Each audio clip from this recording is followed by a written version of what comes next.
Welcome to the Self-Publishing School podcast. This is the podcast to listen to if you're an aspiring writer or an author who wants to be more successful. On this show, you'll learn how to write and launch a book successfully, all from the top authors and people just like you who are doing it at the highest level. I'm your host, Chandler Bolt, the founder of Self-Publishing School, the author of the book called Published, and the CEO of selfpublishing.com. For free training on how to publish a book that sells 10,000 copies, go to selfpublishing.com/free training. Hey, Chandler Bolt here, and joining me today is Jen Gottlieb. Jen is an entrepreneur. She's an international speaker, and she's the host of the I Dare You podcast. She's also the author of the brand new book. It's called Be Seen. The cover looks amazing. If you're watching the YouTube version right now, then you see that beautiful cover. The listing on Amazon looks amazing. The website looks amazing. Like the branding, we're going to get into that later in this episode. It's just A++. She's also the co-founder of Superconnector Media, an award-winning training, events, and online education company. She's got past lives as a VH1 host with a 5-year stint there, as well as Broadway. And I mean, if you've been to any events, like I feel like every time I see an event advertised, you're on the speaker lineup lately. Yeah. So we're gonna talk about that. If you've been anywhere, you may have seen me. So I'm excited. We're going to dive in. We got a lot to cover when it comes to speaking, when it comes to PR, when it comes to being seen and creating your personal brand. So a lot to unpack here. Jen, welcome. Great to have you here. I'm so excited to be here. I just love hanging out with you. So this is going to be super fun. Well, it's been a minute. We got a lot to catch up on. So I know. Let's dive in with book stuff. So, I mean, why a book? How do you see this book fitting in with your brand, with your business, with kind of the whole thing? You know, I never really wanted to write a book ever until I did, which is crazy. So it wasn't always a dream of mine. I wasn't like, I'm going to be an author. I'm going to write. With most things in my life, I've said, I'm going to do this. I want to do it. And I'm very clear on it. Writing a book was actually the opposite. I used to say, oh, I don't think I want to write a book. I don't think that's me. I don't think I'm an author. Until actually the introduction of this book tells this story. And I don't think I've told it on a podcast yet, and I will tell you because it's actually a little crazy. So I live in New York, as you know, and a couple of years ago, I was feeling a little bit stuck on like a Saturday, and I just was feeling like nothing was flowing. Like I did not feel the momentum. I was feeling like a little bit down, and I said to Chris, I'm like, I don't know. I just feel stuck. I feel like things aren't moving. I feel just not good. And he's like, let's go for a walk. We always go for walks whenever we don't feel good or we feel good or we're fighting, whatever. Walks are amazing. Walks fix everything. So we're walking in the West Village and we walk past this like little hole in the wall psychic situation, like a psychic's office. And I have never had a psychic reading in my life, Chandler, because I'm scared of psychics. I don't like the idea of someone being able to tell me something about my life. And if it's bad, I don't want to know because then I'm going to be worried about it. But of course, Chris is like, oh, come on, let's go do a psychic reading. It'll be fun. Like, I dare you. I'm very like dares. I take very seriously. Screw it. Fine. I go in for this psychic reading. This is before I had an idea to write a book. This was anything. I sit down. She has no idea who I am. This is at the time we owned our PR agency and we were teaching people how to get in the media. And I sit down and I'm like, all right, hi. Like, I don't know. My life has lost momentum. I'm stuck. What do you got for me? And she goes, you're going to be unbelievably successful on a global scale, but you need to be seen. And I'm like, be seen. I'm so seen. Like, lady, you don't even know what you're talking about. I got so mad. I was like, we help people be seen. I have a course called the Be Seen Accelerator. Like, that's what I do. I'm so seen. She's like, I don't know. All that's coming to me is be seen. There's a wall up. You're not being seen. There's something that needs to be seen. Be seen. I go home and this woman's voice is like radiating in the back of my mind. And I couldn't sleep that night. And I'm like, she's right. Because while I was helping other people be seen, and I was creating lots of content, I still had like a filter up. I still wasn't letting people in. There were still stories I wasn't telling. I wasn't being completely and totally authentic. And I woke up that morning and I turned to Chris and I was like, I never ever thought I would say this, but I'm going to write a book. I need to be seen. And here was where it gets cray-cray because you know all about the book writing process, Chandler. The book was never called Be Seen. Now, I didn't even think about that for a second. The book was actually the proposal that I wrote. Everything around the book was all around Superconnector. The book was supposed to be called Superconnector. That was the proposal that went out that got bought by the publisher. That was the title of the book. I never felt great about it. I had this really cool experience with a couple of my friends, Amy Porterfield, Gabby Bernstein, Marie Forleo. We went to Soho House. We were talking about book stuff. And I'm talking about the name of my book. And Gabby wrote the foreword. She goes, Jen, the name of your book is not Superconnector. I'm like, I know, but I can't change it. And I don't like it. And I know. And I'm like, I don't know what to do. And she goes, what do you help people do? And I'm like, I help people be seen. And she was like, that's the name of your book. And then all of a sudden I was like, oh my God, The Psychic. And I put Be Seen on the thing and I called the publisher and I was like, my book has to be called Be Seen. This is the answer to The Psychic. I was being seen. And during that time I had built this following and I had started doing the Instagram lives with no makeup and I started being seen. I started telling all the stories in the book and it's all about being seen. All the dots connected. And I was like, that's what this is. So boom, the clarity came not from a thought, from a hell of a lot of crazy, messy action and just doing a lot of really out of the box things and just doing it without being clear. That's cool. I like that a lot. And I missed that. You mentioned a couple people. Who was it that said, hey, that's it? I'm pretty sure it was Gabby. So Gabby says it was her. We were all sitting there together. Gabby says it was her. So I'm going to believe it. I'm going to take her word for it. And then she wrote the foreword. So I'm going to give her credit. It could have been Marie. I think it was Gabby. Oh, that's funny. Gabby is the only one of those that we haven't had on the podcast yet. We've had Marie Forleo, and I guess you said Jenna Kutcher, and I think you said Amy Porterfield, maybe. That's funny. Well, I like what you mentioned there, and I think we often tell people come up with your title last. Because when you come up with the title first, you write the book that fits the title. And when you come up with the title last, you write the book that needs to be written. And then you create the title around what you wrote, right? Which I think is I wish you would have told me that. What you did. And so it's cool to see, I mean, you did that, right? You wrote the book that needed to be written and then you found the title in the process, which I think is really, really cool. So talk to me about it almost feels like we haven't caught up. It's been a hot minute. But it almost feels like you're living out some of the things in this book. Because as a fly on the wall, I see okay, you guys sold the Superconnector agency. It seems like you've maybe still got the online education piece, but then simultaneously you've been doing a lot of speaking on your own. I go to the website today. I'm like, holy cow, this website's incredible. The book looks great. It feels like there's this, your kind of personal brand kind of emerging. I guess for context, for those who don't know you personally, have had a business with your husband and you guys have been doing a bunch of stuff together. And then now it feels like, all right, cool. That's still happening and that's still thriving, but then also building your brand within that. So kind of a lot of preamble to just say, what has this been like? What has this transition been like for you? And how do you feel like you're living out some of the things that you talk about in the book? It's been so scary, so fun at the same time. I mean, it's scary as shit. I read my own book every day during the process of launching this book because I need the tools that are in that book to consistently be seen with fear in the passenger seat of my damn car. Because it's not easy to put yourself out there on that level. But I made a promise to myself after that lady told me that I needed to be seen. And I really checked in with myself because I felt like there was something that was missing. I was very fulfilled. We had a successful business, but I knew in my heart that there was, I'm a performer. I love nothing more than to be on stage. I was being on stage, but I wasn't pushing. I wasn't creating enough. I wasn't letting people really in. And I wasn't truly connecting. I was being, again, a little bit inauthentic. I just felt it. And that will always keep you stuck. And so I made a promise to myself when I was writing that book. I was like, I'm also going to make my word of the year content. I'm going to produce an absurd amount of content every single day, no matter what. And I'm going to allow the world to really see me for the first time. And I'm going to see what happens. And I'm going to get on stages, even if I feel like I don't deserve to be there.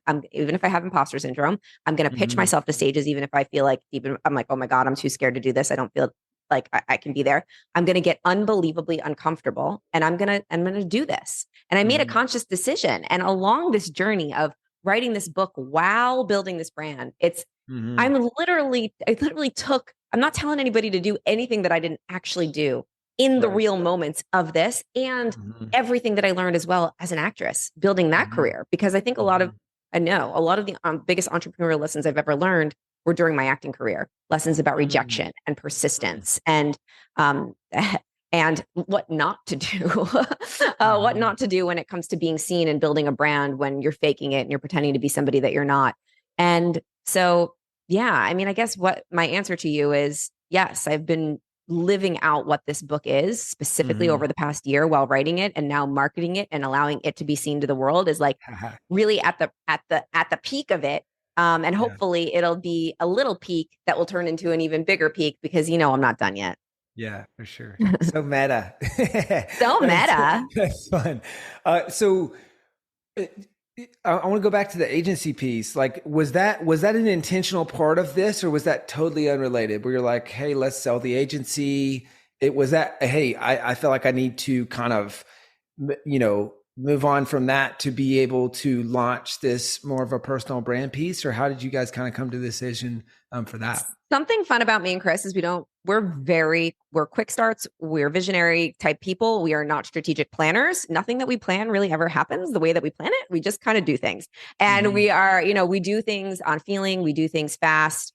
And no, it was not intentional like that at all. It really, what was happening was we had this really successful agency. It was very profitable, but we built that agency by accident. We never Mm-hmm. planned to build an agency. We built an agency because someone came to us and said, hey, I don't want to do done with you. I want to do done for you. Will you do it for me? We said, sure, we Mm-hmm. can do it for you. Started Mm-hmm. doing it for that person, started crushing it. Then someone else wanted us to do it for them. And then before we knew it, we had a huge agency and it was very profitable and very successful.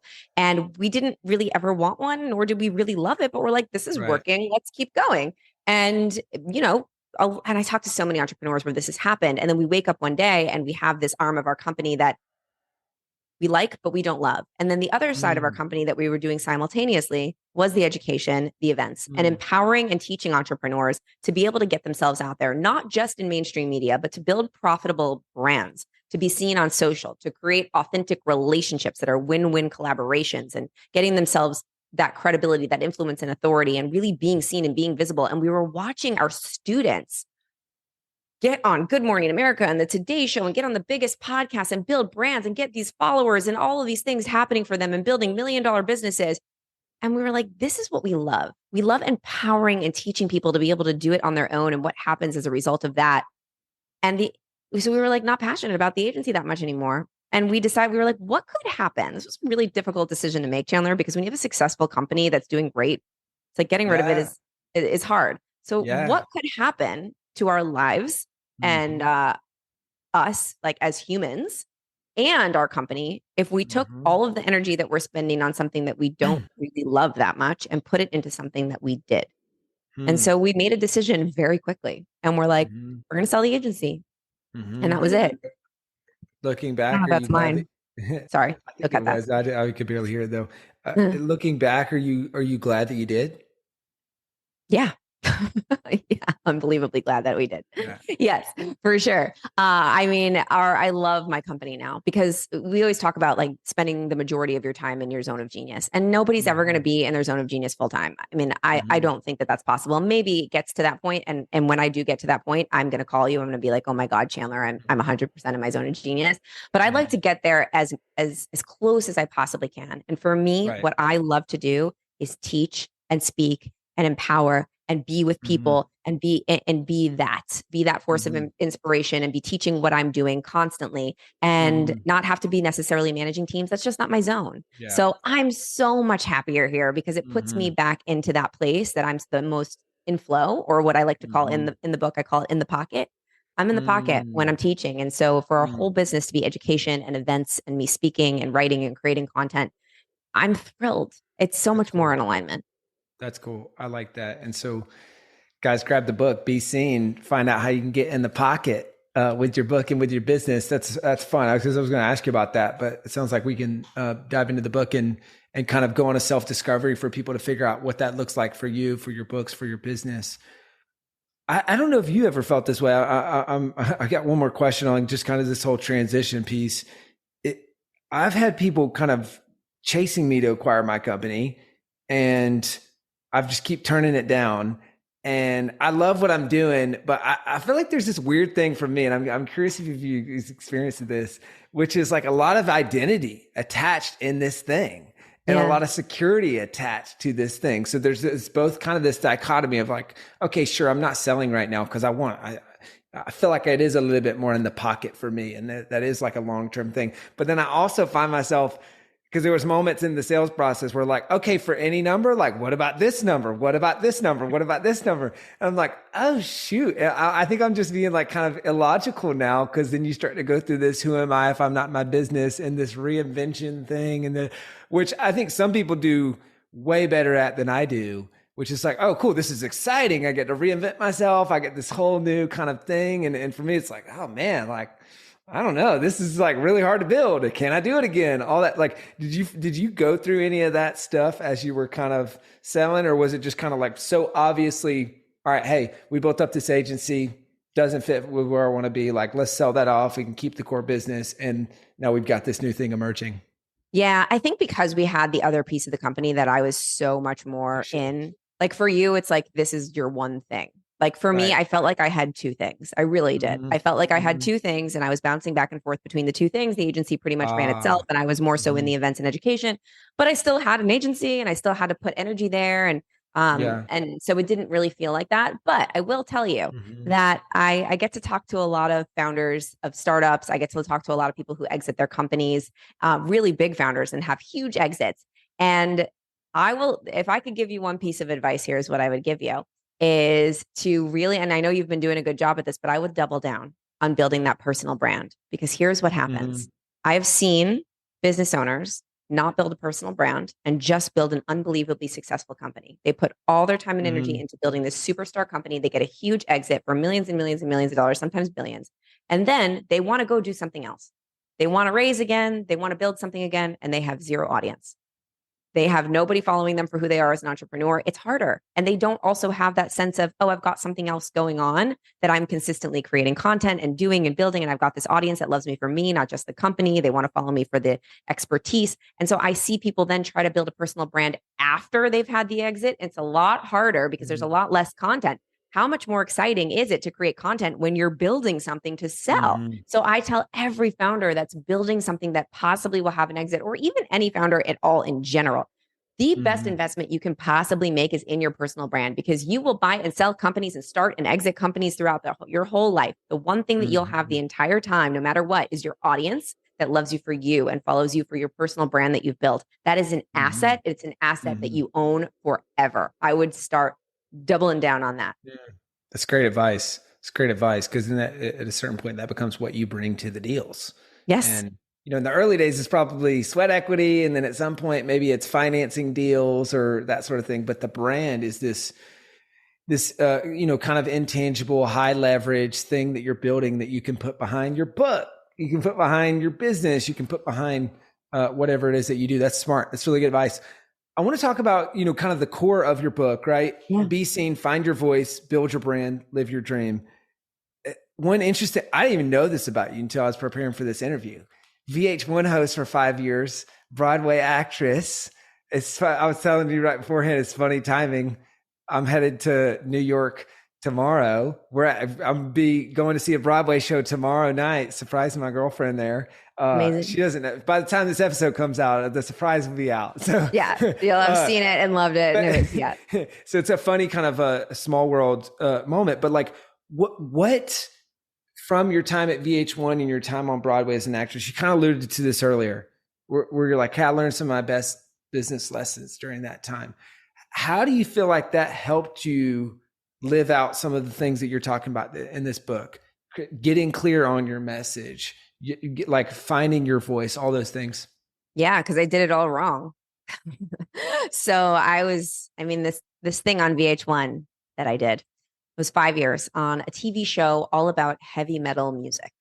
My name on the show was Jennifer, obviously, but I was called Miss Box of Junk. I was the hot prize chick on this show that was very popular for people that loved heavy metal music. And I would bring out this box of junk and people would like pick the prizes out of my box of junk. And I would do this whole segment with this board where they would pick the bands and I would help them pick the bands. I was the heavy metal girl. And if you Google me, you will see platinum blonde hair. You will see super, super tan. You will see every rocker concert t-shirt known to man ripped and cut up that I would sell on eBay after I wore the shirts and all these things. It was a brand. It was a vibe. It couldn't have been further away from who I truly was. And I had this job and it was weird because I wasn't playing a character. I was myself because it was a talk show, but I had to keep this face up that was metal chick, and I had to pretend I loved heavy metal music. And so when you're doing that and you're showing up inauthentically, you attract people that like you for what you're showing up as. So I built this audience and this brand and this whole thing predicated on a gigantic lie. And I was out of alignment. And that is what kept me up at night every night. Like I was out of alignment in my business. I was being an actress, but also in my personal life, I was attracting the wrong people. I was in a toxic relationship. I was severely depressed. I was bulimic. I was using too many drugs and alcohol and all the things bad. It was spiraling in a really bad way because I felt in my heart, it was just like this constant nag, like, this isn't you. And what are you even going to do? Who are you anyway? Like, what are you going to do when this all ends? You're a metal girl. That's not even who you are. There's a lot of fear around that. There's a lot of uncertainty around that.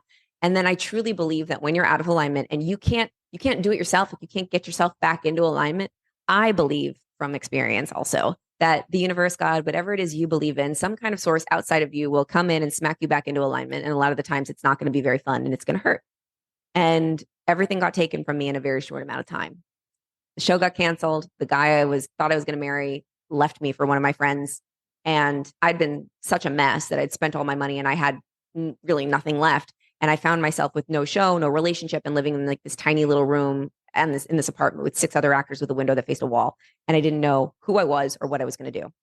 And that was like the shit to shift moment. And that was where I really had to look at my life. And you'll appreciate this story because this is a book story, not a story in the book, a story about the book, which is crazy. Well, I love to tell you that in that moment, I was like, yay, I know who I am and I'm going to get into personal development. And I was like a phoenix rising from the ashes and everything was great. No, I spiraled even deeper and darker and it was very bad. And my mom had to come into the city and like revive me. And my mom is a reader and very much into personal development. And I wasn't at all at that time. And so she knew it. So she had to be really careful with this. But we're at this Italian restaurant. We're at dinner. I'm crying. She takes out this book. And she gives it to me. And the book is You Can Heal Your Life by Louise Hay, a book full of affirmations. And I look at this book and I'm like, my mom knows I'm not going to read it. And she's like, just open the book when you get home. So I go home, I open the book, and my mom photocopied one of the affirmations that she wanted me to read because she knew I wasn't going to read the book. And on the back of the photocopy, it said, Jenny, I hope you find yourself again. So I looked at this photocopy of this affirmation and I'm like, okay, I'm not going to read this book, but I'll read this stupid affirmation. I will just read this every day. And I put it on my refrigerator and I made a promise to myself, the first promise to myself that I'd ever made. I'm going to read this every single day, no matter what. And I don't know if it was the affirmation itself getting into my head and me saying it out loud, or I think it was this. It was the sticking with the commitment that I made with myself every day to actually read something and show up for myself and do something that gave me that dopamine hit. I feel good. I did that. That slowly but surely helped get me out the door and helped me find out what I was going to do and build my first business and get on the floor of Barnes and Noble and read every personal development book known to man and listen to every podcast and get out there and meet my husband and build my company and help 40,000 entrepreneurs. Like all these things stemmed from that repetitive action of reading that one affirmation in the beginning. Now, here's what's crazy. I wanted my book to be traditionally published. I had an agent. I knew I wanted a traditional publisher. And we were doing the thing where we were shopping the book, all the publishers, getting some rejections, getting some no's, getting some, this is just not the fit for me. The last publisher that we were to talk to on the calendar, I look, I'm like, oh, Hay House. Louise Hay created one of the biggest publishers for personal development books that there is right now. Which they're crushing it. She's no longer with us, but it's a publisher that's doing very well. A lot of our friends have published with them, Lewis Howes and Mel Robbins and Brendan Bouchard and Amy Porterfield. And I get on this call with them. And all of a sudden, the story of Louise Hay and the affirmation comes out of my mouth. And I'm like, oh my God, everyone's crying. And of course, Hay House is like, yes. And they're my publisher. Yeah. So it like all the dots always connect. And the last section of my book is all about connecting the dots. And I know I'm talking a lot, but I want to give you one more story which answers your question in a really big way. When I was younger, my dream was to be an actress. I wanted to be on Broadway. I wanted to be on TV. I thought that that was my purpose. And for everyone listening, if you have that dream that doesn't work out, I want you to just pay attention to the little dots that are connecting you to something even bigger and better. Because I have to talk about my dad a little bit now. My dad was my biggest fan when I was an actor, or he's still my biggest fan, but like every show I was ever in, he was always like in the front row, like biggest fan of me ever in the world. Like, you're going to be a star. I believe it. So he was there along the whole journey of me, not getting the part and having to play the understudy and then getting the part and then being on the Broadway show and then being in, everything. He was there the whole way. And then when I stopped acting and I started becoming an entrepreneur and I started speaking on stage, which is so much better to me than acting, and really living out my purpose where I get to choose myself and I get to say my own words and I get to actually like pay myself essentially and get paid a hell of a lot more money than acting to be on stages and host my own events. So much more in the pocket, feels so much more fulfilling to me than acting.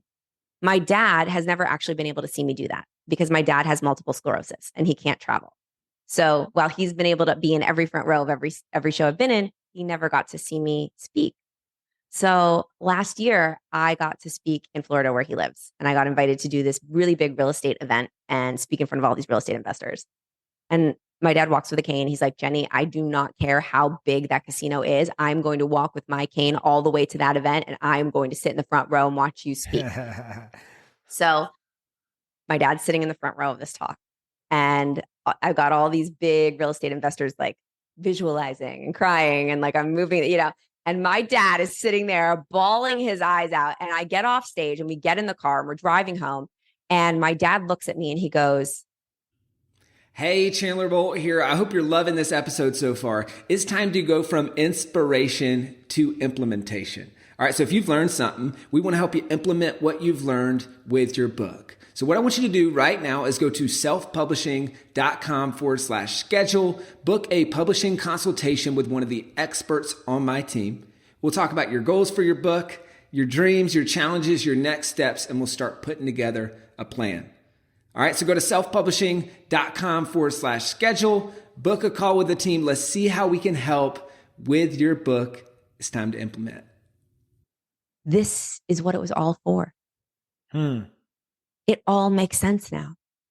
All of it, all the acting classes, all of the driving you into the city when you were a kid to do the singing lessons and the dancing lessons, all of the auditions that you didn't get, everything. It was all for this. So you could do this thing. Who knew? You can't connect the dots looking forwards. You can only connect them looking backwards. So really, if you think that you're not there yet, that's okay. It's probably just these little steps are leading you to something bigger that you don't even know exists yet. That's cool. Yeah. And that destination, you might not even know what that destination is or I didn't know what it is. Yeah. It's really interesting. I feel like a lot of times that shows up in books. We always talk about that where it's like a book is this key that opens the door to Narnia. It's this magical world that you didn't know existed, but then all of these opportunities start coming up and you just kind of maximize. I think the thing that I really took away from that is maximize the opportunity that's right in front of you and take the next step. Yeah. And what is after that will unveil itself in due time. Right. And it's, my parents always told me growing up is they had this saying of like, bloom where you're planted. It's like, if you're sweeping floors, be the best floor sweeper. Ooh, I love that. It doesn't matter what you're doing, bloom where you're planted. And then somebody's going to notice. And that's going to lead to the next thing is going to lead to the next thing is going to lead to the next thing. And so I feel like that's kind of a perfect segue to talking about this, the speaking side of things. I'd love to get practical on the speaking side because I'm very curious personally and for our listeners. How are you booking all these speaking gigs? Like, how in the world do you do this? What's your secret? Okay, I will tell you. It starts with relationships. Opportunities come from people. I spent a lot of time, and I still do, going to masterminds, going to events, attending places where there were speakers, attending events, being part of groups, being part of communities where I knew that there were people there that hosted events that could help me get events. So I was spending, and I still do, I'm not even going to say was anymore because I'm constantly spending a good amount of my time creating relationships. The third part of the book is called Be Connected. And there's a whole section around how to be a master Mm, asker and how to ask for help and how to provide value first. It's mm, all about thinking about how you can consistently provide value to other people to create amazing relationships so that when an opportunity does come around, if they know that you want to be a speaker, they're going to be shouting your name from the rooftops. that's The cool. second thing that I did while simultaneously making all these relationships with people is I told people that I wanted to speak. Mm, As scary as that is, talk about your dreams out loud. And I know people like mm, to keep their dreams close to them because it's scary to state them out loud. Like I will go around and say, I want to be the greatest motivational speaker of all time. That scares me, even saying it to you right now. Who's mhm, judging me? Who's saying, how dare she say that? But I go around saying that. And then when people hear about, oh, we need a speaker for this event, I know Jen's speaking. She wants to speak. She's speaking everywhere. Like she wants to mhm, be a speaker and she's helped me so much. So I'll connect you. The third thing that I've been doing is all about being seen.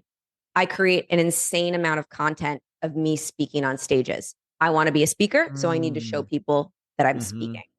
So mhm, whatever that is for you when you're listening, what do you want to do? Be seen doing it all the time. Create content of you mhm, doing that thing. I will never show up to a speaking engagement without a videographer with me there that I brought mm, myself so I can get that content immediately and create more content of me speaking. So those are mm, the three things. Relationships, relationships, relationships. mhm, Every single speaking engagement I've ever gotten has come from a person that I've built a relationship mhm, with. And number two is talking about the fact that you want to speak and mhm, telling everybody that you want it because people don't know and they won't ask you if they don't know that you do mhm, want it, saying your dreams out loud. And then number three is mhm, creating an insane amount of content of you doing that thing. And then all in all, be consistent with all three of those steps. mhm, Be consistent. Don't just do it once, do it all the mhm, time. mhm, And before you know it, and then you got to crush it. Of course, you got to be a mhm, good speaker. mhm. And Yeah, then you will definitely be on your way. I don't know why this is yeah. on. It's like That was promoting my a speaker book. I agent. mean, with that. That was my speaker agent calling me just now. I swear to So let God. me ask, what percentage of these gigs are you booking personally, or versus is being booked by an agent or someone else? I would say 98% is me. Hmm. I think I just booked two this year because maybe that's the Hmm. second one from an Hmm. agent and calling me Hmm. right now. So the majority of them are me. I'm not signed exclusively to an agent because Hmm. I don't want that just yet. But I Yeah. have an awesome agent that reached out to me because he saw what I Hmm. was doing and he's like, I'd love to Hmm. just kind of get you in the ring Hmm. with some of these bigger stages. And I'm assuming not signed exclusive to an agent. I mean, I'm assuming we have a similar thought process, which is that only makes sense if you're bringing the majority of the opportunities. And so if I'm going to be signed an exclusive and you're bringing the minority of the opportunities, well, then now all the ones that I'm booking are going through you. So it just, that kind of the thought process, but behind not just going, all right, speaking agency exclusive or something like that. Well, I was actually coached by I have a coach, a speaker coach, and she coached me not to go exclusive with an agent for a very, very, very long time with Hmm. speaking. It's much Hmm. different industry than like acting. When Right. I was acting, I really wanted to be exclusive with an agent, but when you're exclusive with a speaker agent, it's different because there's a lot of bureaus, and once you sign exclusively with one agent, then you can't have any other bureaus book you, and you're kind of Oh. screwed. So you'll Hmm. actually get less Yeah. opportunity than more opportunity if you're signed exclusively. So that's what I Hmm. learned, and so I'm just going to take that advice Hmm. until I'm, I guess, in the point where I'm ready to be exclusive with someone. But right now, Hmm. I'm not. Cool. Yeah, that's smart. That makes sense. We're in the home stretch here. Couple final questions. What would you say? Because we're kind of a little bit behind the scenes of the launch here. What are the like the one, two, or three things that you're doing to launch this book successfully? Well, lots of podcasts. Podcasts are definitely a really big needle mover. I'm going to LA next week to do a whole bunch of in-person ones. The thing that I'm enjoying the most is my street team. I have a Be Seen street team, and it's a launch team of people that are in my community that can't wait to help me promote the book. And we're having so much fun together. We're doing contests, we do That's monthly cool. calls. I take them behind the scenes of the book launch, and they are so jazzed and competing with each other in a friendly competition to be able to like get the book out in the best way, create amazing content. So that's super super fun. That's one of the things that we're doing. Lots of Hmm. podcasts. we're tying it in. So here's the thing, Chandler. It's interesting because, it's promoting a book, as you know, is like its own business in itself. It is Right. literally like you should quit your job to promote a book in the way that they tell you should promote a book. Like I'm like, I have a job. I can't promote this. So a lot of this is mindset. A lot of it is mindset because there's all the things that I want to do. There's so many people that will tell me the best strategy to promote a book. You got to do it this way. You got to do it this way. You got to do it this way. And in the beginning, I had so many cooks in the kitchen. And I was just like, I don't know what to do. I Mhm. can't do all these things and run my business at the same time and make money at the same time, right? Because we all know we don't make money from books when we're promoting books. It's really like a whole Mhm. nother job. So I really had to sit back and say, I'm going to make this fun and I'm going to do it my Mhm. way. And I'm going to do what I love to do for this book launch. And I know that I've got a great book and I'm just going to focus on getting it in the hands of as many people as possible so that they can read it and talk about it and get it in the hands of as many other people as possible. So for me, Mhm. it's like whatever feels fun and good for me, I'm going to double down on. And I know that all my friends have all these incredible, amazing strategies, and we can Mm. only do so much what we Yeah. can do. I'm sure there will be a big book launch virtual event at the like right in that week. I'm sure there will be a lot Mhm. of Instagram lives in that week. Mhm. But I'm trying to just have fun with it and not take it too crazy. I don't want to get too stressed out. I know a lot of friends that really went down a dark path of stress. And I don't want that to happen. So Yeah. I'm like, let's make this easy and fun. I'm writing a book. I'm not curing cancer. It's all good. I like that. I like that. You're laughing because Yeah. you're in this Yeah. industry. You get it. Yeah, for sure, for sure. But I also like that I'm writing a book. I'm not curing cancer. That's just a funny line. It was funny. I was talking to Noah Kagan the other day, and he called me up and he's like, "All right, what do I need to do? Like, what are the couple of things?" And we're talking through probably like a lot of conversation. You have a lot of friends. It's like, "All right, you can do this, you can do this, you can do this. There's also this, and then at the end, it was just kind of like, but hey, man, you know that there's one or two things that are going to really move the needle. So my best advice is to not try to do all these things, but to pick one or two that's in your zone of genius, and preferably something that you're already good at and already doing, and then maximize the focus in that." Which seems to be the way that you're doing. And I like the focus on fun too. Be That's awesome. fun. Well, Yeah. let me ask Fun. one last question, then we'll wrap up. Would be, well, I guess two. First would be where what would be your parting piece of advice, kind of knowing what you know now, like to the Jen from multiple years ago before you started on this journey, and the other Jens who are maybe thinking about writing their first book and being seen through writing and publishing a book. Start. Start. Start before you're ready. When I look back at this whole process and I look at what worked, I literally started before I felt ready. When I woke up and I turned to Chris and I said, I'm writing a book, I pulled out my journal and I hand wrote an introduction to the book. That is not the introduction that you'll read today. It's terrible, but I have it Mm. handwritten. And then I Mm-hmm. immediately opened up my computer and bought a domain for $3,000 of the title that I thought it was going to be, that it is not. It was the title before Superconnector, was another title. I just started. But Uh-huh. here's the thing, that messy action kickstarted my momentum. If I waited until it was perfect and I had the perfect introduction and the perfect title and the perfect outline and the perfect everything, I probably would still be in the knee deep in the process, or maybe still thinking about it, maybe not even having the book. But I just started the process. I allowed it to be messy. I allowed Mm-hmm. myself to have terrible chapters that I completely threw away. I allowed myself to have a title that was not the title. I allowed myself to have the domain that I spent a lot of money on that was not the domain. I allowed Mm-hmm. myself to completely like redo a whole entire section and redo the last part and reconfigure everything. And I think that with writing a book, with as you probably know, this is your business, like it's the first draft is always the crappiest. And that goes with Right. every single step. Every step is Right. going to be bad. You don't get clear from thinking about it. You get clear from Mm-hmm. doing. So if you have a Mm-hmm. goal, just do it. Let it Mm-hmm. be messy, let it be imperfect, and learn from that messiness and that imperfection and those failures and those mess ups to make it better. But the faster you start, the faster you'll get it done. Man, couldn't agree more. And get the rough draft done, right? You can't publish a book without having a rough draft. That's right. And you can't have a rough draft if you don't start and be okay with, we talk about a lot of times, it's like clearing your throat. Like that introduction that was just clearing your throat, Yeah. getting ready to say the thing that you actually wanted to say in the book. Jen, this has been awesome. So much fun. Where can people go to get a copy of the book? Be Seen comes out October 31st. Where can people go to grab a copy of the book, find out more about you and what you're up to? They can go to beseenbook.com. That is the place because you can get it anywhere, but all the links are right there on that website. So just go there and pick whatever you want to get it. And then you can put your order number into the little thing where you type your name in on that page and you'll get goodies. So go to beseenbook.com. I'm on Instagram. I'm on TikTok. I'm on Facebook. I'm on all the places. You can find me. Cool. beseenbook.com. Check it That's out. Love it. I hadn't even seen this page. This looks great. Oh, you just see my book page for the first time? Yeah, I saw your website earlier. I'm like, this website is incredible. And I love the book cover with the light up. It's just a small touch, but it just looks so good. Well, guys, go to beseenbook.com, grab a copy of the book. Jen, you rock. Thanks so much. You rock. Thank you.